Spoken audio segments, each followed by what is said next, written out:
En este video veremos cómo llevar a cabo y en realidad interpretar un test múltiple de restricción de un modelo de regresión lineal estimado por mínimos cuadrados o LS.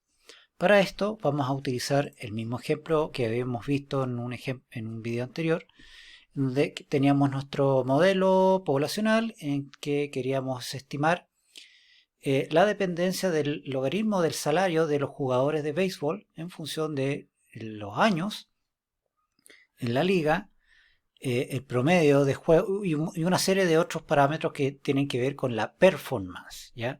Son parámetros de performance, el Games Year, el V-Average y el HR Years y RBIS son parámetros de performance del jugador de béisbol a lo largo de su carrera y el número de años que lleva en la liga. Entonces, un test múltiple de significancia para este modelo de regresión lineal equivale a testear la hipótesis nula de que todos los parámetros estimados, excepto la constante, son iguales a 0. Es decir, la hipótesis nula sería que beta 1, beta 1, beta 2, beta 3, beta 4 y beta 5 son todos iguales a 0. Versus la hipótesis alternativa H1 de que basta que uno de ellos sea distinto de 0. Es decir, es un test simultáneo, múltiple, en que se quiere chequear si es que el modelo en su conjunto es capaz de explicar simultáneamente con todas las variables, es capaz de explicar la variación en el logaritmo de salario de los jugadores. Para esto, entonces, en el R, nuevamente liberamos todo lo que hay en memoria. Vamos a cargar ya nuestros paquetes que ya conocemos, el Wooldridge y el Stargazer. Y la base de datos que contiene la información para estimar este modelo, el de los jugadores de béisbol, se encuentra en MLB1. ¿ya? Habiendo cargado estos paquetes, nosotros ejecutamos la línea 37, donde se produce la promesa indicando de que esta base de datos existe, y lo que voy a hacer yo es almacenar toda esta información de esta base de datos en una data frame que yo le llamo como siempre data. Ahí aparece y nos indica que son 356 observaciones con 47 variables. Hay un montón de variables aquí que yo no sé qué significan. Como siempre, de costumbre, si uno quisiera saber qué significan cada una de esas otras variables, basta con accesar al manual del paquete. Nosotros vamos a utilizar solamente 4. Years y el Games Years, el V-Average, el HR Year y finalmente el RBIS Year. ¿ya? Solamente esas 4. ¿Ok? Y para poder llevar a cabo el test de restricción múltiple o de significancia múltiple del modelo, lo primero que hay que hacer, evidentemente, es estimar el modelo. Para eso, entonces, estimamos el modelo utilizando el comando linear model, la variable dependiente, el logaritmo del salario y las demás variables que ya acabo de mencionar.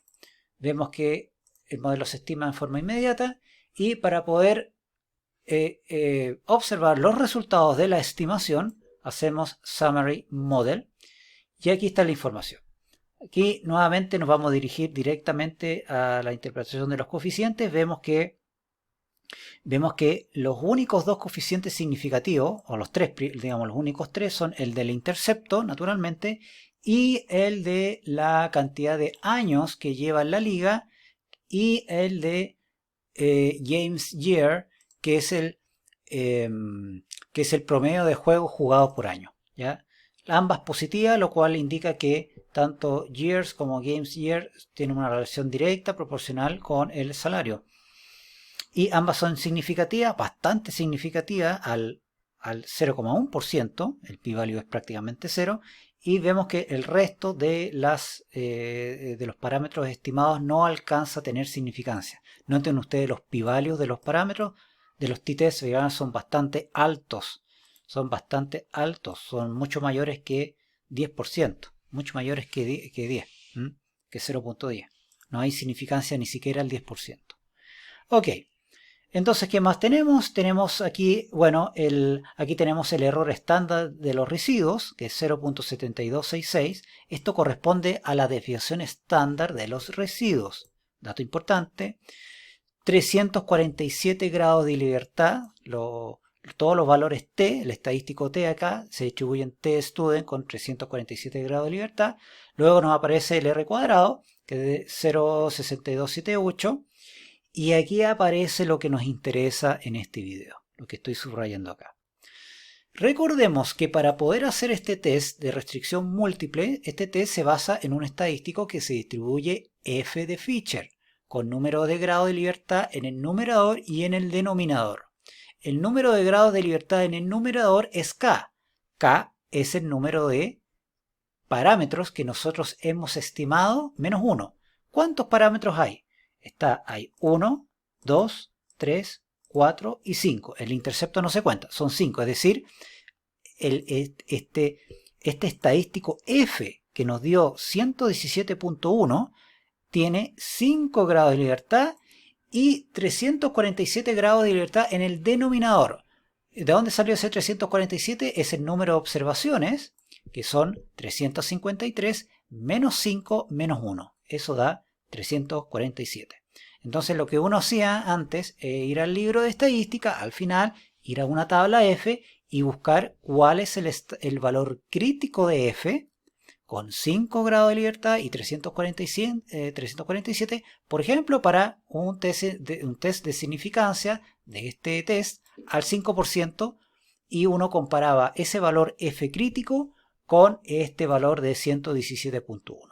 Si este 117.1 era mayor que el F crítico, entonces se rechaza la hipótesis nula, y si era menor, no se rechaza. Pero hoy en día eso ya no es necesario y nos aparece directamente el p-value. Es decir, ya no es necesario ir a la tabla, y el p-value aquí es sumamente chiquitito. Esto es 2.2 por 10 elevado a menos 6. ¿Qué significa eso? Significa que el valor de nuestro estadístico para este modelo de 117.1 es mucho más grande que el F crítico con estos grados de libertad. En consecuencia, lo que me está mostrando la información, lo que me está mostrando los datos, es que esta hipótesis se rechaza contundentemente. En otras palabras, el modelo en su conjunto, en su forma simultánea, sí es significativo. Es significativo en explicar la variación en el logaritmo de los sueldos de los jugadores. Eso es todo. Esa es la idea del estadístico. ¿Ok? Es decir, en otras palabras, este modelo restringido, en donde solamente el i depende solamente de su media más un error, es mucho peor. Este modelo simple es mucho peor que el modelo no restringido, que es este de acá. Vuelvo a decirlo en otros términos. El modelo no restringido, que es este modelo de acá, explica mucho mejor la variación en el logaritmo del salario que este modelo sencillo de acá. ¿Ok? Si hubiésemos no rechazado la hipótesis nula, entonces no podríamos decir eso. Podríamos decir que este modelo tan sencillo como este es igual de explicativo que este. ¿Ya? O sea, esto no tendría mucho sentido, todo eso que está ahí. Bien. Ok, muchas gracias.